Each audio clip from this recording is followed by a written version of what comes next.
Hi friends, today మన topic వచ్చేసి నేను ఈరోజు మీకు మొబైల్ అనేది చాలా హీట్ అవుతుంది కదా. ఆ హీట్ కాకుండా మనం తీసుకోవాల్సిన జాగ్రత్తల గురించి ఇప్పుడు మీకు చెప్తాను ఫ్రెండ్స్.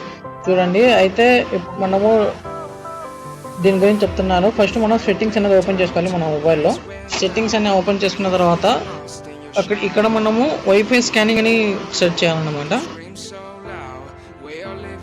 చూడండి, వైఫై స్కానింగ్ అనేది సెర్చ్ చేస్తున్నాను. చూడండి, ఇక్కడ వైఫై స్కానింగ్ అనేది ఆల్వేస్ ఆన్లో ఉంటుంది కదా. దీన్ని మనం ఆఫ్ అనేది చేసుకోవాలన్నమాట. దీనివల్ల కూడా మొబైల్ హీట్ అయ్యే ఛాన్సెస్ ఉంది. తర్వాత వచ్చేసి ఇదే విధంగా బ్లూటూత్ కూడా స్కానింగ్ అయితే ఉంటుంది. చూడండి బ్లూటూత్ అనే స్కానింగ్ ఉంది. దీన్ని కూడా మనం ఆఫ్ చేసుకోవాలన్నమాట. ఇది బ్యాక్గ్రౌండ్లో రన్ అయ్యేటప్పటికి మనకైతే మొబైల్ అనేది హీట్ అయితే అవుతుంది.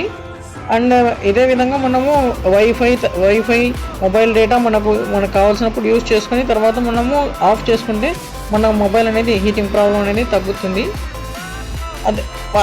అదేవిధంగా మనము మొబైల్ అనేది ఆటోమేటిక్ బ్రైట్నెస్తో యూజ్ చేయాలన్నమాట. అప్పుడు మనకు పవర్ కంజంప్షన్ తగ్గిపోయి అప్పుడు కూడా మనకు పవర్ అనేది తక్కువ కన్జ్యూమ్ అయ్యి మొబైల్ అనేది హీట్ కాకుండా ఉంటుంది ఫ్రెండ్స్. Thank you. మన ఛానల్ని లైక్ షేర్ అండ్ సబ్స్క్రైబ్ చేసుకోండి.